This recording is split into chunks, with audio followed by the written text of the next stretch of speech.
दोस्तों आज हम बात करेंगे ह्यूमन बॉडी के बारे में कुछ शानदार फैक्ट्स जो सुनकर आपके होश उड़ जाएंगे। दोस्तों जब हमें हिचकी आती है तो कहा जाता है कि कोई तुम्हें याद कर रहा है, लेकिन हिचकी जैसी साधारण चीज आने के पीछे हमारे शरीर में एक कॉम्प्लेक्स मैकेनिज्म काम कर रहा होता है। हमारा शरीर 24 घंटे लगातार बिना रुके काम करते रहता है और डेली रूटीन के साधारण से लगने वाले कामों के पीछे जुड़ी हुई प्रोसेस पर हमारा कभी भी ध्यान नहीं जाता है। जैसे रोंगटे खड़ा होना, फिंगर क्रैकिंग और खराटे लेना जैसी जुड़ी बातें हम बात करेंगे।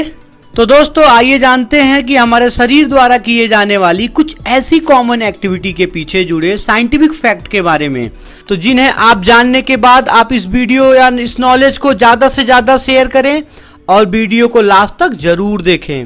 स्नोरिंग, खर्राटे यानी खर्राटे हर 4 में से एक व्यक्ति रात को सोते समय खर्राटे लेता है, जबकि खर्राटे लेने वाले व्यक्ति को आराम की नींद तो आ जाती है, लेकिन उसके आसपास सोने वाले लोग की नींद खराब हो जाती है। आखिर हम खर्राटे लेते ही क्यों हैं? दोस्तों दरअसल जिन लोगों को सोते समय खर्राटे आते हैं उन लोगों के मुंह का अंदरूनी स्ट्रक्चर दूसरे लोगों के मुकाबले थोड़ा सा अलग होता है। दोस्तों आपने देखा ही होगा जब हम मुंह खोलते हैं तो हमारे मुंह के अंदर आखिर में एक घंटी जैसा एक झिल्ली नजर आती है जिसे यूबुला कहा जाता है।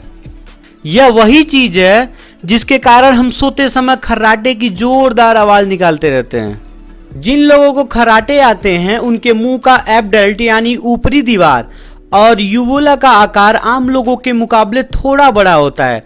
ऐसे में जब हम सोने के लिए जाते हैं तो हमारे मुंह में लटका हुआ यूबुला ग्रेविटी की वजह से श्वास मार्ग पर गिर जाता है, जिससे हमें सांस लेने में कठिनाई होने लगती है। ऐसा होने पर हमारा दिमाग शरीर के रेस्पिरेटरी को खोलकर सांस लेने और छोड़ने का फोर्स बढ़ा देता है। हवा का फोर्स बढ़ने पर सांस लेते हुए यूबुला वाइब्रेट होने लगता है, जिससे एक साउंड पैदा होता है। उसी साउंड को खर्राटे कहा जाता है। फिंगर क्रैकिंग यानी उंगलियां चटकाना। दोस्तों हमारे हाथों की उंगलियों में बबल्स हमारे बोन ज्वाइंट्स के बीच में पाए जाते हैं। हमारे ज्वाइंट्स के मूवमेंट को आसान बनाने के लिए हमारे जोड़ों के बीच में एक चिकना पदार्थ पाया जाता है जिसे हम सिनोवाइल फ्लूइड कहा जाता है।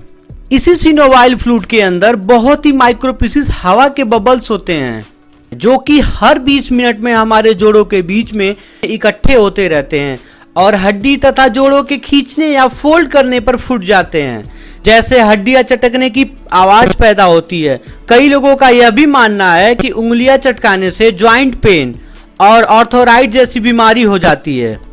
इस बात की पुष्टि करने के लिए डॉक्टर डोनाल्ड एंगल ने पूरे 50 सालों तक अपने उल्टे हाथ की उंगलियों को लगातार रोज चटकाया, जिसके परिणाम में यह पता चला कि उंगलियां चटकाने से जोड़ों का दर्द या आर्थोपेडिक्स की समस्या बिल्कुल नहीं होती।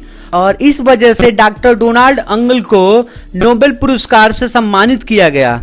गूज़बम्प्स यानी रोंगटे। रोंगटे खड़े होने की टेक्निकल टर्म हॉरिप्लिफिकेशन है। रोंगटे खड़ा होना हमारे इमोशंस और मौसम पर निर्भर करता है। आमतौर पर ठंड लगने पर हमारे रोंगटे खड़े हो जाते हैं और कई बार एक्सट्रीम इमोशन जैसे कि डर, खुशी और एडवेंचर या सरप्राइज कर देने वाली भावनाओं के कारण हमारे रोंगटे खड़े हो जाते हैं। दोस्तों हमारे शरीर पर पाए जाने वाले हर एक बाल की इंडिविजुअल मसल होती है और यही मसल हमारे बालों को खड़ा करती है। जब हम किसी एक्सट्रीम इमोशन को महसूस करते हैं तो हमारी किडनी के ऊपर मौजूद एक एड्रेनल ग्लैंड यानी एड्रेनाइल नामक हार्मोन छोड़ते हैं। ये हार्मोन्स खून के जरिए हमारी त्वचा में पहुंचते हैं और बालों को इन छोटी छोटी मसल्स को टाइट कर देते हैं। ऐसा होने की वजह से हमारे शरीर के बाल खड़े हो जाते हैं, जिसे रोंगटे खड़ा होना कहते हैं।